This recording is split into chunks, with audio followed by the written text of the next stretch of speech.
Should you play Resident Evil 2 Remake in 2025? Well, I think that answer is obvious, but if it's your first time hearing about this game, then you might not be so sure. To add some context, this game released in 2019 and is a remake of the original Resident Evil 2 that dropped all the way back in 1998. As you can tell visually, this game is really old. So fast forward all these years later, and this remake looks stunning on the surface. But how does it hold up in comparison to the original? Let's talk about it. Watch out!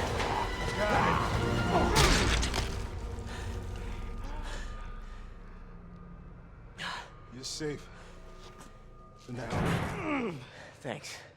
So talking about the gameplay, it's been changed from the original, but at its core it's still the same. This, along with the other remakes and modern RE games, all have modernized gameplay, but the foundation is still taken from the original games that released in the late 90s. Speaking about RE2 in particular, you play in a third-person perspective as either Leon S. Kennedy or Claire Redfield. I thought this over-the-shoulder style of gameplay worked really well and fit this game perfectly. Yes, I will admit I am a bit biased for third person over first person, but still. Just like before, you're able to freely walk around and explore each of the locations that you're in. Having only briefly played the original, this was pretty much a new game to me. Exploring the police station, sewers, and underground lab all felt really fresh, as there was a bunch of doors and rooms with different enemies or items waiting for you on the inside. Especially on a first playthrough, you're never going to be prepared for what's waiting for you on the other side of a door. It could be as simple as some healing items scattered all around, zombies or lickers, or even worse, Mr. X. Mr. X is this tyrant that was sent to Raccoon City with the goal of killing any RPD officers along with recovering a sample of the G virus. This guy was so scary, not for how he looked, but how he was implemented into the game. Regardless if you're playing as Leon or Claire, at a certain point in the game you're going to run into this thing, and from then on he will stalk you in various locations. The main portion that you have to worry about him is inside the police station, but he does pop up randomly during other segments in the game as well, so he never truly goes away. The main thing that makes this guy so scary is that you never know where or when he's going to appear. So as you're going through an area running around looking for something, you may open a door and bam, he just pops up all of a sudden, and now you're forced to run in the opposite direction or shoot him to get him stunned so you can get past him. However, if you're not able to do that, he's going to hit you with these haymakers that will send you flying and leave you knocked out like Yamcha from Dragon Ball Z. It really is that strong. Then let's say you do evade him for the time being and he's nowhere to be found. You then can hear his footsteps as you're exploring the area, just making him even more menacing.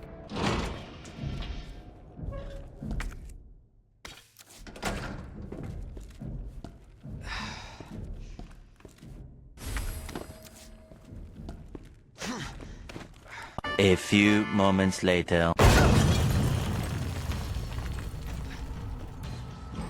You can't judge where he is exactly or where he's going to appear, you only know that he's somewhere walking around. It's actually terrifying. But before you say, well, I'm just going to shoot him a million times, he'll die eventually, right? Nah, that's not going to work. This thing will not die no matter what you do. So your only option is to actually evade. Evade or die. It's that simple. When you think of RE2, you can't help but think of Mr. X, and this remake did a great job at making it just as terrifying as it was before. Now in regards to the normal gameplay loop, like I said, you're exploring all of these rooms within these locations to find various items. Other than the healing items and ammo, the items you were looking for were parts for something else to either unlock a door, put something together, or solve a puzzle. As you're trying to find these items, you're constantly running into zombies alongside Mr. X. So the whole game as you're finding this stuff, you have to fend off zombies and lickers, alongside keeping an eye out for Mr. X. It can get stressful really fast. Thankfully, you have a handful of weapons at your disposal to kill these things. The weapons differ slightly depending on if you're playing as Leon or Claire, but regardless, they all get the job done. Of course, there's advantages to each of these weapons versus the others, but it's up to you to pick whatever gun you think will work the best. Technically, every weapon works against every type of enemy, but some of them give you a clear advantage over the others depending on the situation.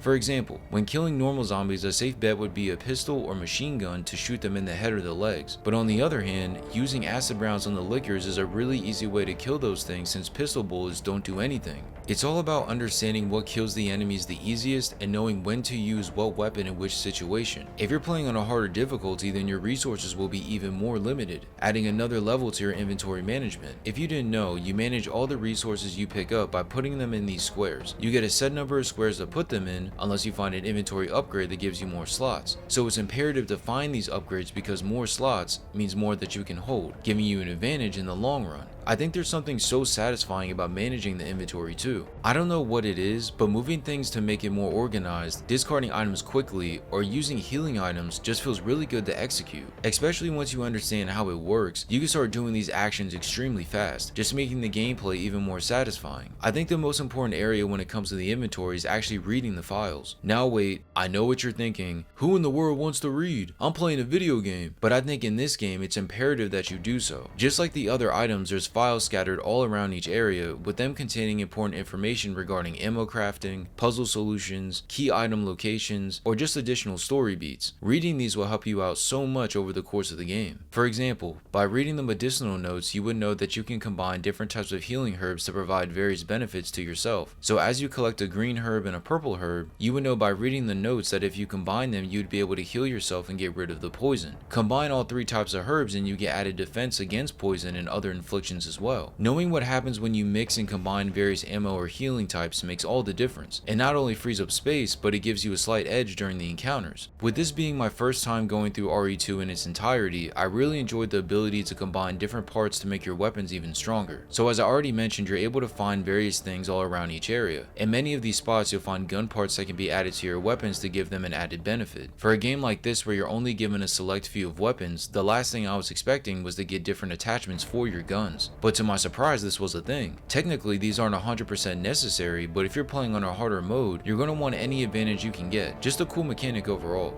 Now, as much as I love this game, it's not quite perfect, even though it's close. The main thing I didn't like was how spongy the zombies are. It doesn't matter how many pistol bullets you spray into these things, it feels like they simply don't die. Logic would tell you to shoot them in the head because that's just what you do with zombies, but I think the best thing to do is to shoot them in the legs because it cuts them down, allowing you to get past them easily. The caveat to that is when you return to that room, more than likely when you open that door, that crawler will be waiting for you and end up biting you. So the only way to get around all of this entirely is to fully kill them. But who's to say you have enough ammo to do that? There's so many layers to this gameplay that makes you think about these encounters, it's great. But yeah, the zombies are just too spongy. Another thing that got on my nerves was trying to run away from the enemies. One thing I learned playing Resident Evil is that you don't actually have to kill everything. You're probably going to run out of ammo doing that, but I think it was still a bit too difficult to create space between you and the zombies or whatever you were fighting at the time. Like when I was in the sewers, these sewer creatures would spawn, and I knew that if I sprinted, I should be able to get past it before it's able to take a swing. Instead, I ended up getting stuck and it grabs a hold of me and poisons me.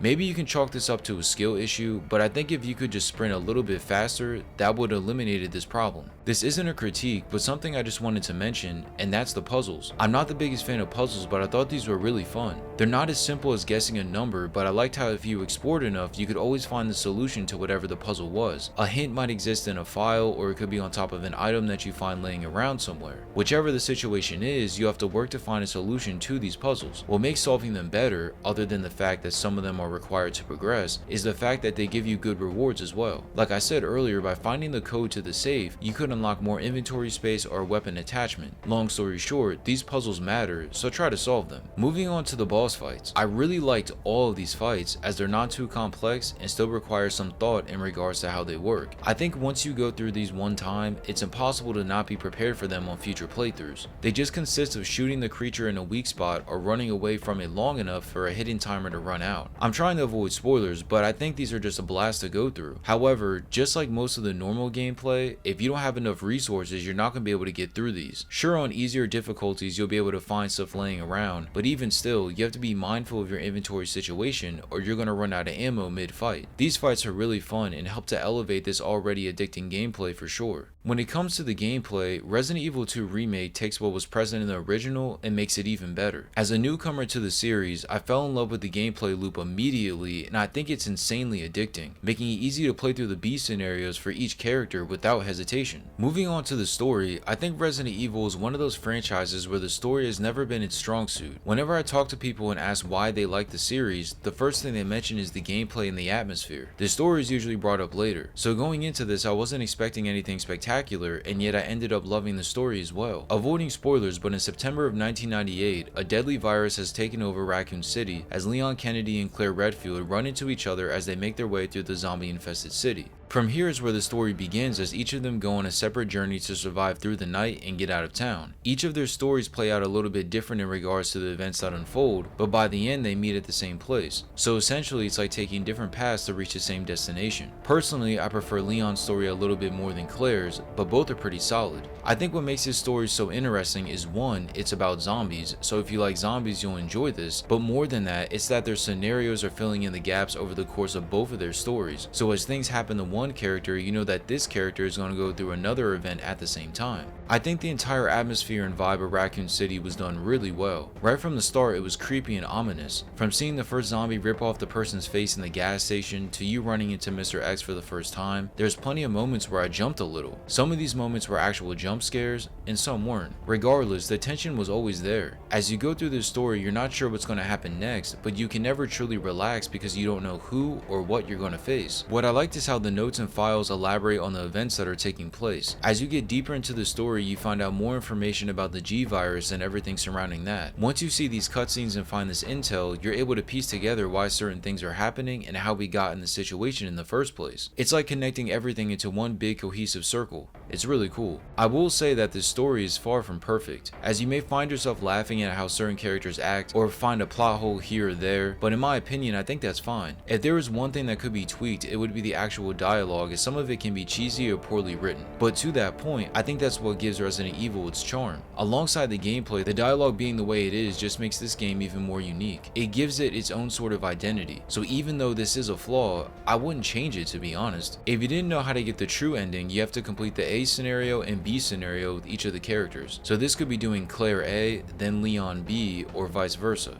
Regardless of whatever you decide, I think having the incentive to get a true ending just adds more replay value to this game. Most of the scenes are the same within these different scenarios, as the main differences are within the gameplay, but I think this slight difference in story beats still makes these other scenarios worth going through. My favorite thing about this story is just Ada. The first time I saw Ada, I fell in love instantly. I don't know how anybody wouldn't like this character. She's got the looks and is badass in combat. I do know that they changed the English voice actress for her when you get to RE4 Remake, but I'll talk about that when I get to that game. Nonetheless, Ada grew on me quickly, and I ended up caring about her so much by the time the game ended. To put it simply, this story does its job. It thrusts you into the heart of a zombie-filled city as one of two characters and has you uncovering mysteries about what's really going on and why it's happening. Sure, it's not perfect, but it does enough to keep you entertained without overstaying its welcome. I think if you're a fan of zombie games, then there's no reason why you won't enjoy this game's story. Just don't go into it thinking you're going to be blown away and it will be a masterpiece in storytelling, because that's not going to happen. For me though, I really liked it a lot.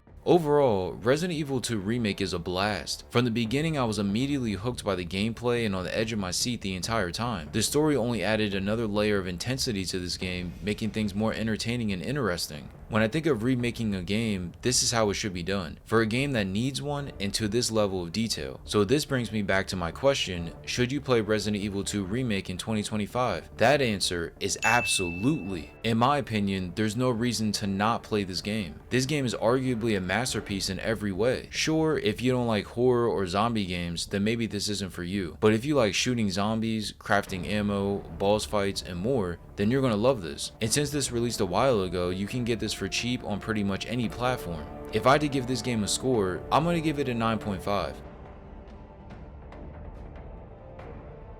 What did you think about Resident Evil 2 Remake? Did you like this or the original more? Let me know in the comment section below, and if you enjoyed this video, feel free to watch one of my other reviews right here.